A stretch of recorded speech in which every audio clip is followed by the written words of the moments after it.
don't like them putting chemicals in the water that turn the friggin' frogs gay. Do you understand that? Turn the friggin' frogs gay. Serious crap. Gay. Frogs, friggin' frogs. It's not funny. I'm gonna say it real slow for you. Gay. Frogs.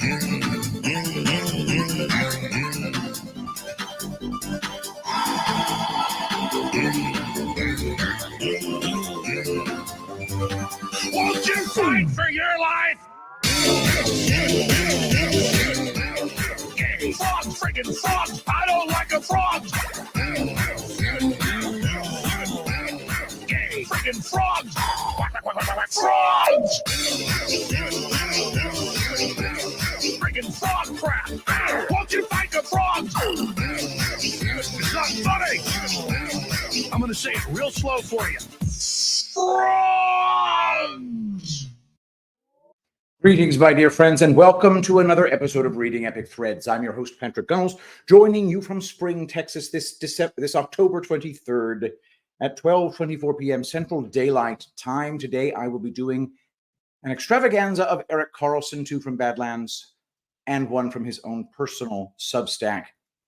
I want to read you a review from Judge.me for Rainfall, the greatest lotion in the world. Amazing skin. This is my first order and will be getting on subscription as I do not want to run out. Use daily on whole body. Have noticed some skin tags on my neck and chest are shrinking and going away. This product goes a long way. I will be ordering some Rainfall for Christmas gifts for my family. Thank you for this product. Just amazing. 5 stars.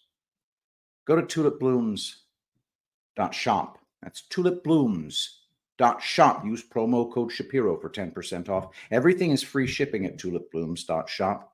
If you haven't bought Rainfall yet, what the hell are you waiting for? I guess you're waiting for the election. Don't wait till the election. It's nice to have good skin for the celebration on election day. All right, let's begin. This will be from ericc.substack.com. Matthew 16:26, a battle for our souls. A reading from the Gospel according to St. Matthew, chapter 16, verse 26, New International Version. What good will it be for someone to gain the whole world yet forfeit their soul? Or what can anyone give in exchange for their soul?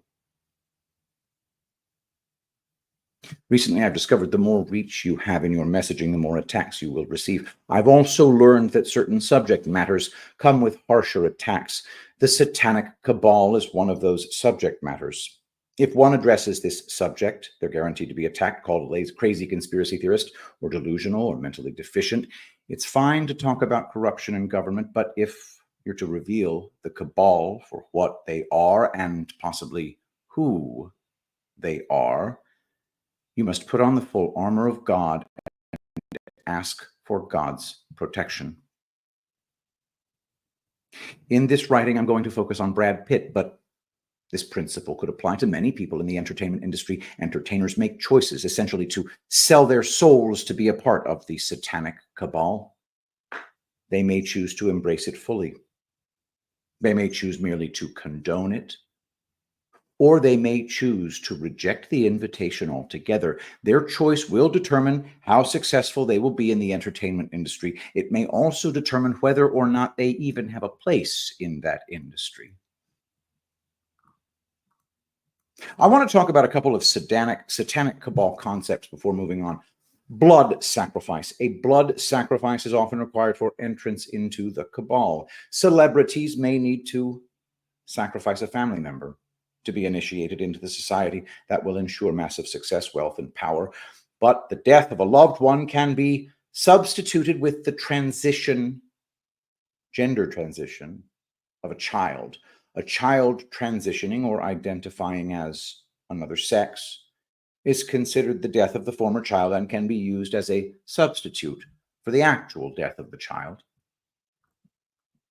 Think about all the stars who have children who identify as a different gender from the one when they were born. Just to name a few, Megan Fox has 3 children, and all of them identify as the gender that they weren't born at. Sigourney Weaver, Charlize Theron, J-Lo, Annette Bening, Warren Beatty, Naomi Watts, Sade, Cher, Sting, Jamie Lee Curtis, Christopher Guest, Cynthia Nixon of Sex and the City. Think it's a coincidence that she starred in an iconic TV show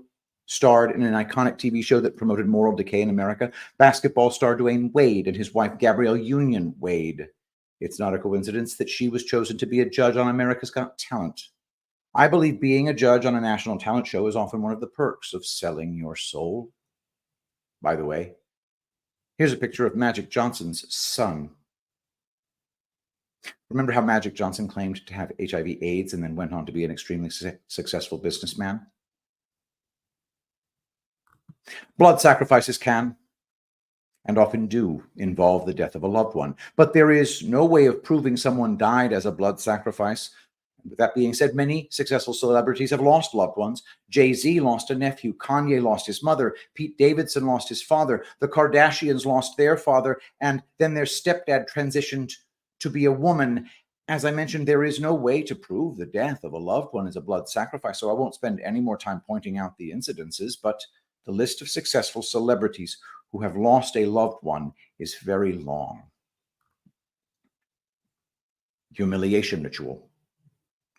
A humiliation ritual is another ritual used by the cabal. People are required to humiliate themselves publicly to enter the cabal, maintain their membership, or to appease the cabal when they've stepped out of line. Forcing men to dress as women is one of the most common such rituals. I feel bad listing names because there are so many left off this list.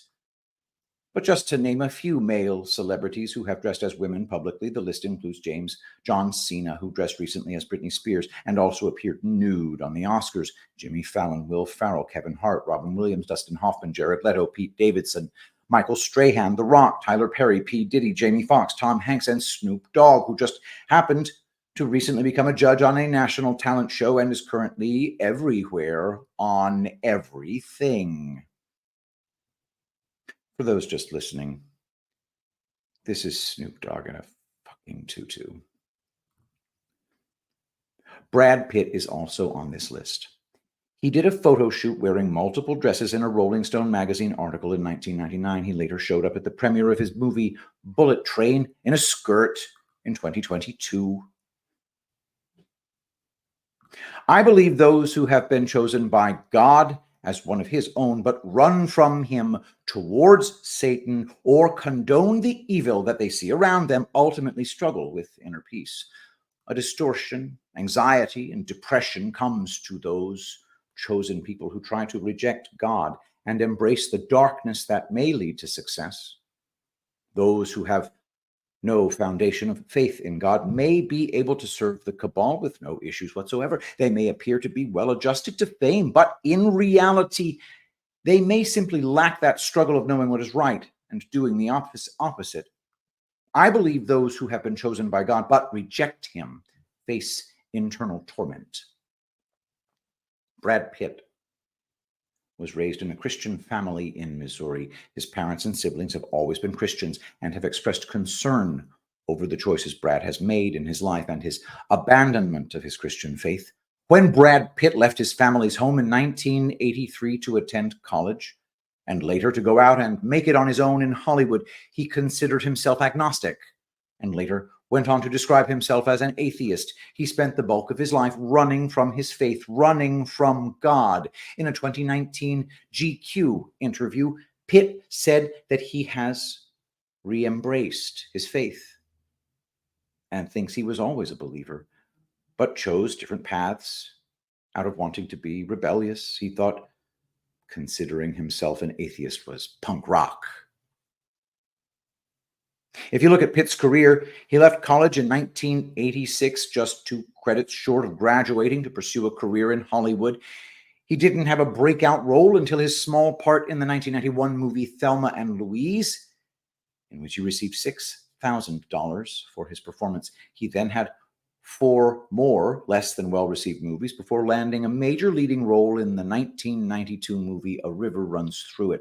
After this role, his career took off. By the mid-1990s, Brad Pitt had become an A-list actor, and he never looked back. He's also gone on to produce movies as well. I believe Brad Pitt has probably done some pretty bad things in his life. He's probably been accepting of a lot more bad things around him, but I think he has tried to make amends later in life. An example of this, Pitt dated Gwyneth Paltrow in the mid-1990s and later had children with and eventually married Angelina Jolie in 2014. Both of these women told them they had been sexually abused by Harvey Weinstein early in their careers and asked him not to work with Weinstein, yet Pitt chose to continue working with him and his company. In 2019, Pitt bought the rights to the book She Said, which exposes Weinstein's history of public abuse. He then turned it into a movie in 2022. I believe Pitt, along with his friends and musicians Chris Cornell, Chester Bennington, Avicii, and music producer Rick Rubin, were planning to produce a documentary that exposes child trafficking. When Cornell and Bennington died in 2017 and Avicii died in 2018, I believe Rubin and Pitt decided to abandon the plan and stepped back into line. It seems Pitt wasn't offered any big roles for a few years after this, but eventually started to get them again. As I mentioned, in 2022, he appeared at his movie premiere in a skirt. Was this a humiliation ritual? Was he being punished for stepping out of line? Brad Pitt dated a lot of women in Hollywood before finally marrying Jennifer Aniston in 2000. Their marriage lasted 5 years and ended in Pitt paying out a $29 million settlement. Pitt met Angelina Jolie on the set of a movie they were starring in 2005. This is likely what caused the demise of his marriage with Aniston. Pitt and Jolie quickly became a couple and later had children in 2008. They were married in 2014, had a messy breakup in 2019. Jolie accused Pitt of being an alcoholic, abusive stoner. She claimed he physically attacked her and one of their children on a private plane. Pitt denies it happened. Hollywood tried to destroy Pitt. Somehow, he survived. Shortly after Jolie and Pitt ended their relationship, a video was leaked onto the internet that appears to show a 23-year-old Angelina Jolie talking to a couple of friends about what appears to be satanic rituals that she'd taken part in. Rumors have flown that Pitt wanted out of his marriage to Jolie because the satanic rituals that Jolie takes part in were getting out of hand. And then a tweet from Dom the Lucre, or whatever this guy is worth. Here's the video. Hold for processing. It's like I would film things like that. I would encourage like everybody, all different types of sexual life. But there is that thing where it's like a lot of people misunderstand as a thing. It's super, and I have to like explain to people how, like, where it's more like you're tied down because you need to like be able to like have some people look down and keep still, or like the fights message down, like be able to heal once you're beaten, like or something. It's like it comes from a real place, like, you know, as opposed to being accessories or something. It's like with tattoos and things. Like I've always done when there's like that time where people say, "Oh, I have tattoos," but after a while, you're like, you can explain them, they can be. It's just comes from that real place. I also saw that film she wrote over that night. Oh, or like dark, or like that kind of, you know, but it's a great thing to be able to like see everybody's sex, like just sexuality. But it's so weird when you just, yeah, I had like the most amazing plan. 3 total revolutions. 1, 2, 3, ouch! the revolution. Like the twisting of a nipple or something? Yeah, 3 full times. There. I only saw that one she brought over that night though. And then dripping candle wax on. My snake, I tried to get, I had to die. When Angelina Jolie dated Billy Bob Thornton between 1999 and 2003, they were said to wear necklaces that contained a small amount of each other's blood. I'm sorry, but there's nothing romantic about this. and Angelina Jolie has always come across to me as someone with a dark side. I always wondered why she was so famous without really making a lot of good movies. Her fame and fortune seem to be much greater than the work she's produced. When I started to hear of her alleged dark side and saw the video of her talking about the rituals in which she took part, it really didn't surprise me. I see Brad Pitt's life as a modern version of the parable of the prodigal son, the son who left his father's home, lived a life of debauchery and excess, and eventually came back to his father a broken and humbled man, where he was accepted with open arms. I'm not saying that Brad Pitt is a fully redeemed and repentant man, but he certainly isn't the man he tried to be for more than half of his life. He isn't running away from his faith anymore. It appears around 2017, Pitt was in the early stages of producing a documentary that would expose child trafficking to the world. In 2019, his relationship with Angelina Jolie ended. In 2019, he bought the rights of the book She Said, and in 2019, he told GQ reporter that he had faith and realized it was always there. Seems like a lot of change in a short period of time to me. Hollywood is a cesspool. It has destroyed and influenced many people's lives. I hope that people like Brad Pitt and others find the strength to turn from the darkness and seek repentance. I hope those who hate the evil will find the strength to stand up to it. I pray that those who Hollywood has damaged will find healing, and the unrepentant will face the judgment they deserve. We're all in this spiritual war together. And that's from ericc.substack.com, ericc.substack.com, ERIKC. Guys, did you even believe the reviews we are getting for rainfall?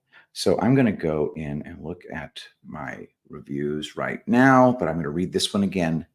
Amazing skin. This is my first order and will be getting on subscription as I do not want to run out. Use daily on whole body. Have noticed some skin tags on my neck and chest are shrinking and going away. This product goes a long way. I'll be ordering some rainfall for Christmas gifts for my family. Thank you for this product. Just amazing. I'm going to ask ChatGPT a quick question. What plant oils are known for reducing skin tags? Get ready. Let's see if it names any of the ingredients in rainfall, which I will tell you every single one of them. All right, hang on. Here we go. It's not just listing them, it's giving me the whole. Okay, so one of the things they say reduces skin tag. So look at that. So tea tree oil, oregano oil, castor oil. So yes, castor oil is a 1% concentration in rainfall. Coconut oil is said to, and rainfall does not contain coconut oil, but it does contain babassu oil, which is extremely similar, except babassu oil is even better than coconut oil in that it is non-comedogenic. Go to tulipblooms.shop. That's tulipblooms.shop, where you will find all these products and more. I use the body butter on my face every single day because I tan and I need to rehydrate. And you know, it's a body butter, so it's not as light as the rainfall is, but it's still amazing. So get the body butter, get the amazing rainfall aloe lotion, get the castor serum. That's another thing, guys. Castor blend serum. We have a morning dew serum for putting on in the morning with hyaluronic acid. Guys, go to tulipblooms.shop. Order today, just so you can look pretty for the celebration on election day. All right, next piece, Erik Carlson. This one is from Badlands. Oh, sorry, hang on. That was something else I was reading. Now hold for processing. There we go. From badlands.substack.com, 3 possible election outcomes. We must be prepared for all, by Erik Carlson. In theory, there are more possible outcomes than merely 3, but in reality, there are probably only 3 election outcomes that will occur that could occur in November. Call me a conspiracy theorist, but I don't think there's any way Kamala Harris could win a legitimate election. I'm sure there are people who genuinely support Kamala Harris. These same people probably believe everything the media tells them. They believe social media. They believe the polls. They're able to convince themselves that the country needs change and that Harris would bring that needed change. They're able to block out reality, the reality that Harris and Biden have been in power for the last 4 years, and 4 more years would actually be more of the same, if not worse. They're able to get excited when warmongering Republicans endorse Harris, thinking they've somehow all changed their ways without ever considering that they haven't changed, but that she is one of them.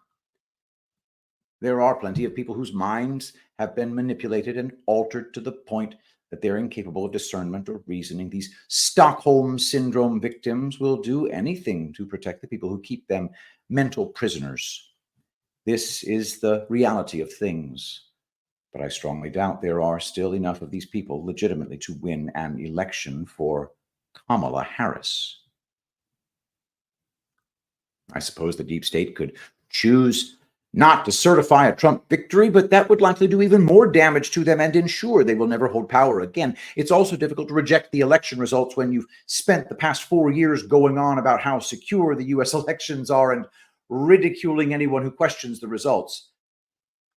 But with that being said, one can't put anything past the deep state or their cult members' ability to change direction and accept anything they are told by their mental captors, even if it is the polar opposite of what they've been told up to that point. The likelihood is that one of 3 election scenarios will occur.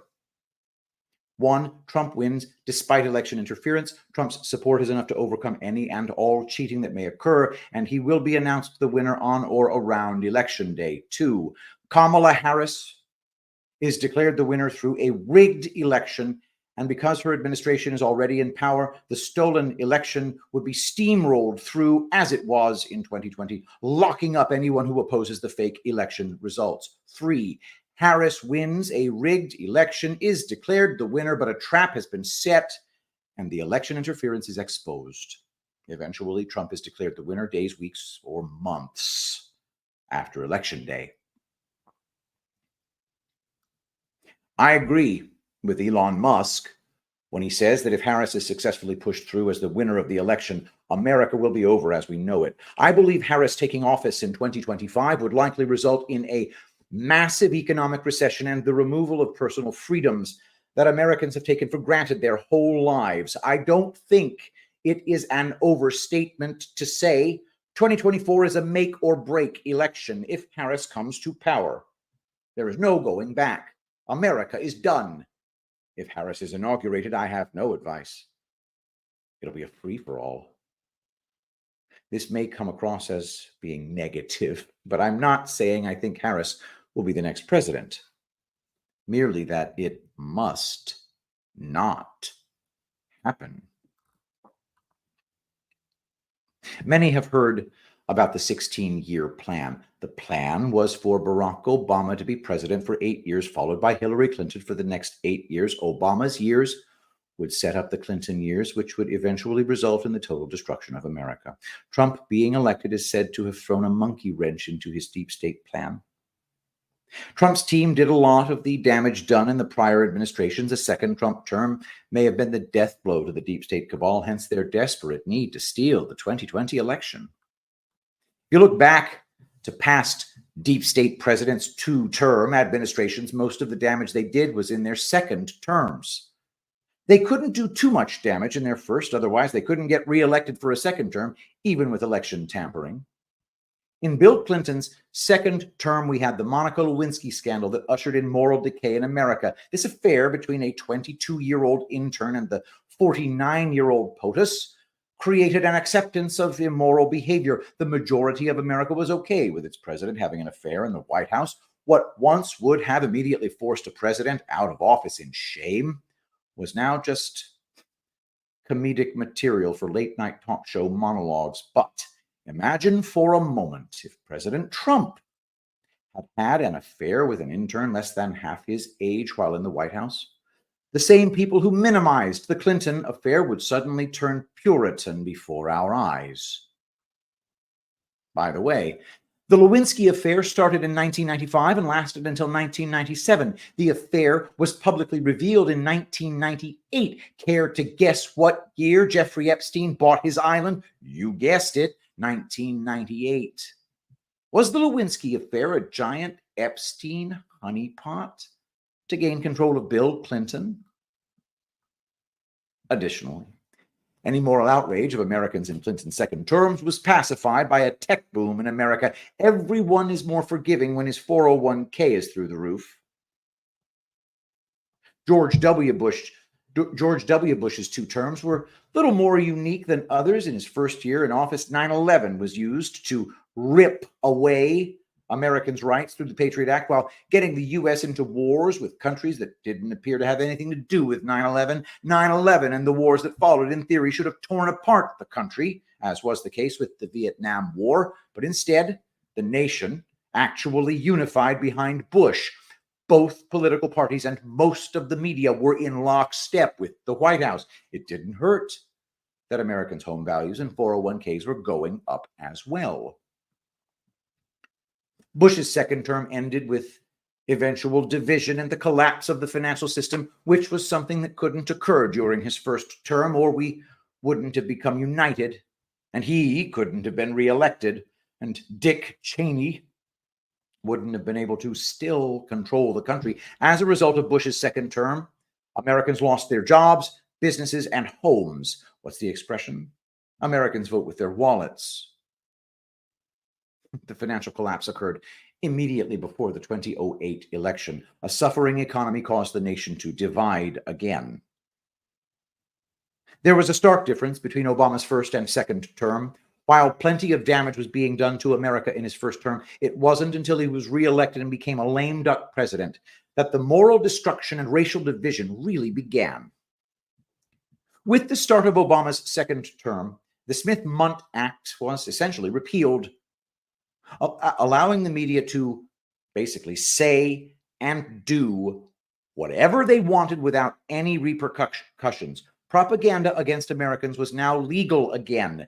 This was when the trans movement was released on Americans, created at the Tavistock Institute in England and released in America at the dawn of Obama's second term. The race-dividing Ferguson BLM riots began a couple years later in 2014. The president, who was supposed to unite the country in hope, ended up fueling more racial division than ever before.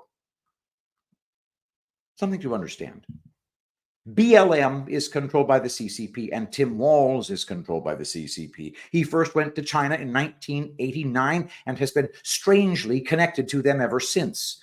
The CCP decided to unleash the 2020 George Floyd BLM riots in Minneapolis, Minnesota, the state in which Walz is and was the governor at the time. His crazy-eyed wife talked about opening up the windows of their house during the riot so she could smell the burning of tires. There is a reason why Walz was put on the Harris ticket after CCP puppet Biden was forced to step down. They needed to replace some of the control they lost with Biden being forced out. Notice, if you will, the uniparty pattern that seems to occur over and over again. Wars are started when Republicans reside in the White House. Both Gulf Wars were started under a Bush. A moral and cultural decay occurs when Democrats call 1600 Pennsylvania Avenue Northwest home. But because Trump refused to allow a war to start, wars and cultural decay needed both to pick up during Biden's term. In my opinion, a Harris presidency would be the nail in the coffin of America. She would bring in the destruction that was to occur in Hillary Clinton's assumed second term. A Harris presidency is something I don't even want to think about. But if it were to occur, we would need to be prepared, as the destruction of the American economy and American freedoms would be inevitable. I don't think the country would go into mass chaos on election night if Harris were declared the winner, but I do believe it would be the start of the clock on the coming of the next Great Recession. This is not financial advice, but rather a trend that has been observed by economists over the years.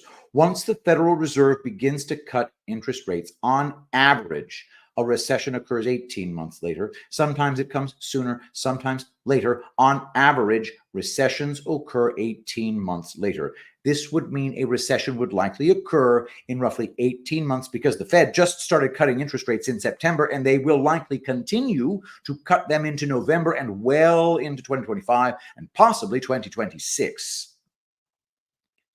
I don't believe this means a recession is inevitable. I think it means that if drastic measures are not taken, a recession would likely occur. But I think Trump becoming POTUS again would be the textbook definition of drastic measures. If Trump becomes POTUS again, I'm confident a recession would be averted. If Harris becomes POTUS, I believe massive recession would almost be guaranteed. But this doesn't mean that Americans would start to lose their jobs the day she was elected, or that the stock market would crash immediately. It would occur a bit later, which would hopefully give Americans enough time to prepare to save their money and reallocate their 401ks to take less risk. Regarding the election, in my opinion, it is more likely that Trump will be declared the winner around Election Day or later, after election interference is exposed. I would prefer that he is declared the winner early on. This could result in some rioting and some violence, but I believe more would occur if the election was later overturned. Ultimately, I think an official Trump second term would be the dawning of an America never known before, a start of prosperity and unity the country has never known in its history. While I hope Trump is elected and declared the winner on election night, we have to be open to the idea that it may be a process. The election may be a giant sting operation. We may have to wait for Trump to be declared the winner of the election. I want to be able to celebrate on November 5th, but this may not be the way the plan has been orchestrated to play out. If we have to wait for Trump to be declared the winner, and especially if Harris is declared the winner before eventually being overturned, we can't allow ourselves to be demoralized. We can't give up hope. We can't do anything stupid out of frustration. As the election approaches, we must remind ourselves who Trump is going up against and what is at stake. As wonderful as an election night victory and smooth transition into office would be, this can't be our expectation. We must be prepared for more of a struggle filled with temporary frustration and disappointment. We must be prepared for all hell to break loose over the next few months. I personally find the recent hurricane and flooding rather odd. People can believe what they want, but weather manipulation is a proven thing. It is real. The documented use of it goes back to the Vietnam War.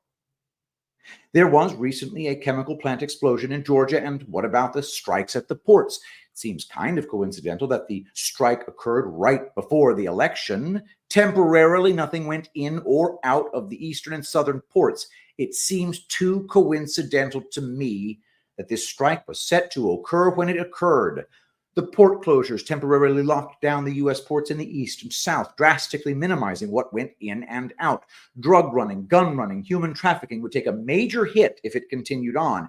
Is it possible that during the strike, containers were checked to see what was being shipped in and out of the country, or if a longer strike would have allowed this to occur?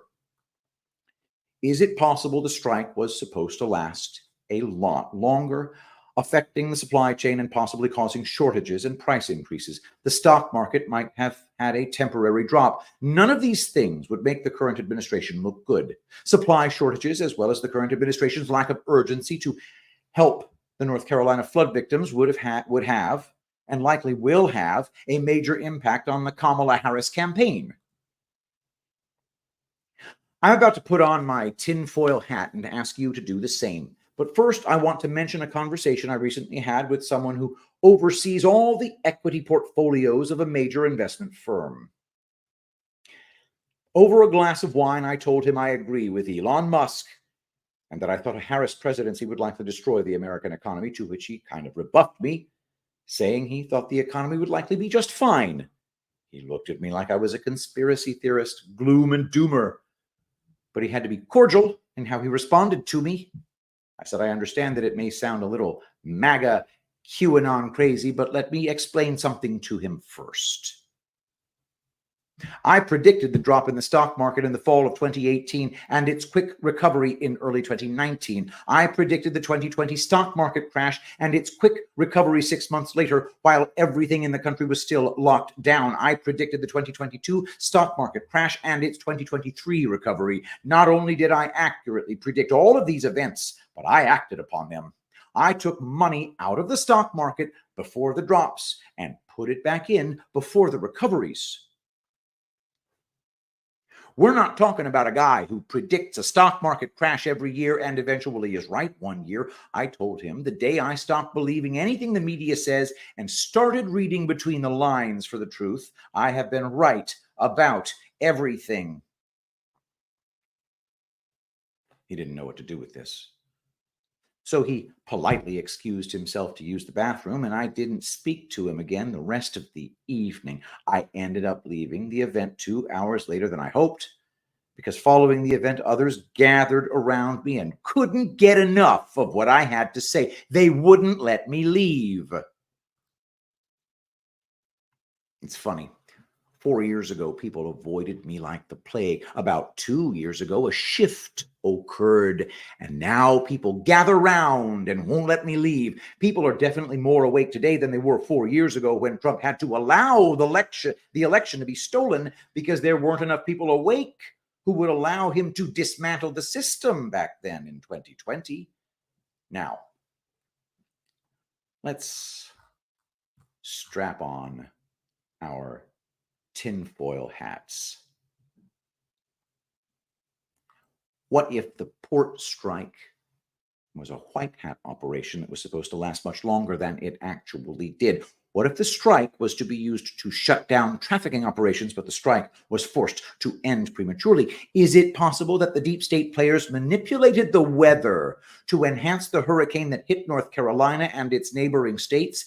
Did they do so knowing that if they created massive damage to the residents of these states and then refused to help them or allow them to be helped, it would force the ports to be reopened again? Did they destroy the lives of these people in order to get their trafficking operations up and running again?